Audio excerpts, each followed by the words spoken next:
I look at how people are kind of approaching their upper body workout program, I see some very typical things.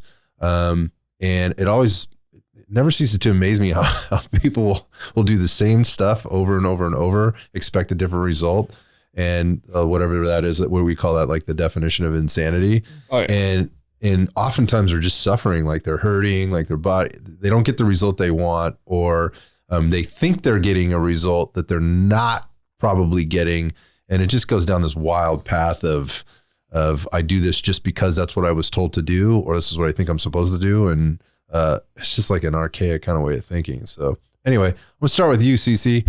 How do you structure your own upper body workouts and why?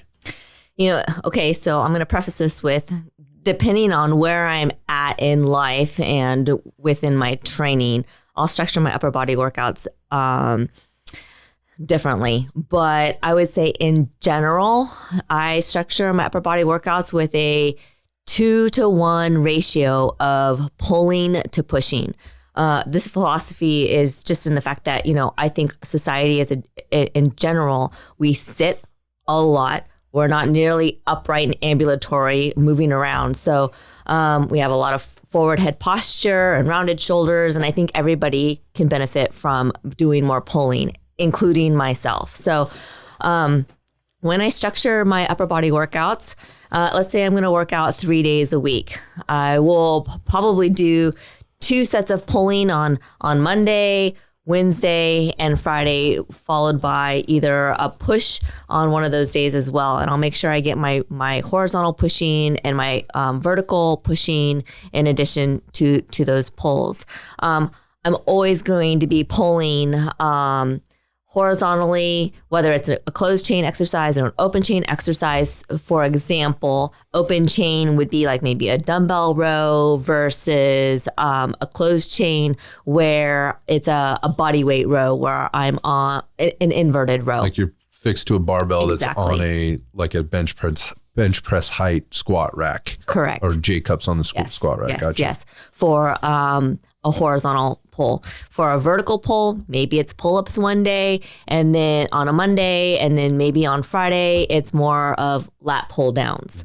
Mm-hmm. And then paired with that, I'll put in my horizontal pushing. So maybe it's push-ups one day or loaded push-ups one day, and then maybe it's a dumbbell push, a dumbbell flat bench press, or a barbell flat bench press, or maybe it's an incline dumbbell bench press, right, and or a barbell incline bench press. But I will put them on different days. So maybe one day is more flat focused, and then Friday is more of an incline focus. Gotcha. So those are like your primary movements, right? So you're pushing and you're pulling, mm-hmm, right? And I think a lot of what you just mentioned there is probably very familiar to people. Like they get that, they hear that. But what about the rest of it? So the key takeaway there was you're doing something every other day or 3 days a week. Mm-hmm. And the ratio of pulling to pushing is 2-to-1. So you're doing more pulling than pushing, mm-hmm, because up front anteriorly or in that frontal plane, we need to counteract what's going on there most of the day, right? Or most of life, which is all kind of happening in front of us. So we need to pay attention. Driving, writing, typing, whatever. Sitting at the desk, behind the computer, the laptop now, on the cell phone. Sitting at the podcast. And all that, sitting at the podcast.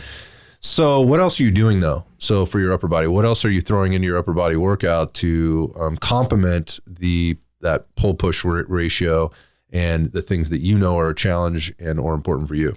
I'll throw in accessories. So accessories would be more like breaking down certain movement patterns into their constituent parts. So, at the end of, let's say, a push-up, I might add a plus in there.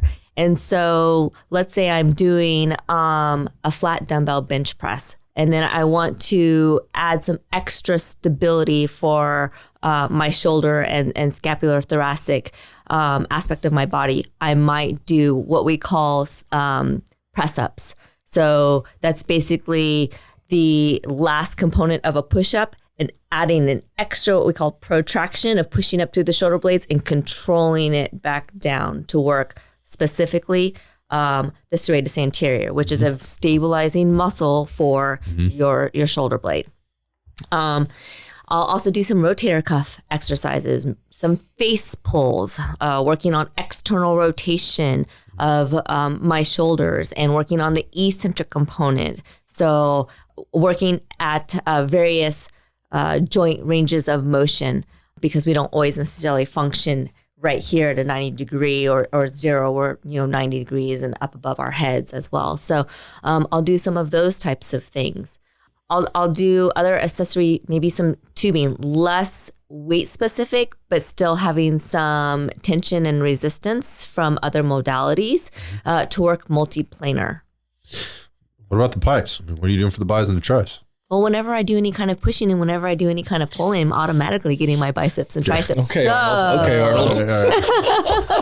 So sometimes, if I have the time at the end of a week or something, I'll throw in some bicep specific or tricep specific. But for me, general health and fitness and longevity, I won't necessarily make the time to do that. That's not as important for me because I know I'm getting my biceps and my triceps when I'm doing rows and pull downs and when I'm pushing dumbbells up over my head or barbells and those types of things, or doing dips. I'll be getting them, but they're more ancillary. So I think and the other thing is, I think for me, I know my biceps get overworked. That's probably one of the most overworked body parts in addition to our abs in the gym. So I don't necessarily focus on it.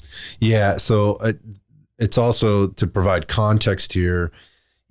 You're not training to be a bodybuilder, right? You're not training to purely impact your aesthetics on a daily basis. Yours is maintaining and increasing strength where it's appropriate and what's important for you at the time. The other context to this is you got some history, right? It's like you don't have the healthiest shoulders in the world. No. Right? There's been some stuff along the way that I know has created some major issues for you. So you're being really cognizant of that at this point in life based on all the activity that you're doing before. I mean, how many Ironmans did you do? Oh, I can't even tell you now. I've done multiple half Ironmans, and I've done, I think, 2 full, maybe 3 full Ironmans, 2 full Ironmans. But yeah, I mean, I've dislocated both of my shoulders. So I'm very conscientious about what I do, how I do it, making sure I'm hitting my chest and my back and my shoulders from multiple angles to make sure that I maintain healthy, strong shoulders, because I don't have shoulder pain. Right. And I don't want shoulder pain. That's important. Yeah. And I have decent mobility. And I can still reach over my head. I can put my suitcase in the top bin when I get on an airplane. I can get on the floor and move around with my kid and do things. So, yeah.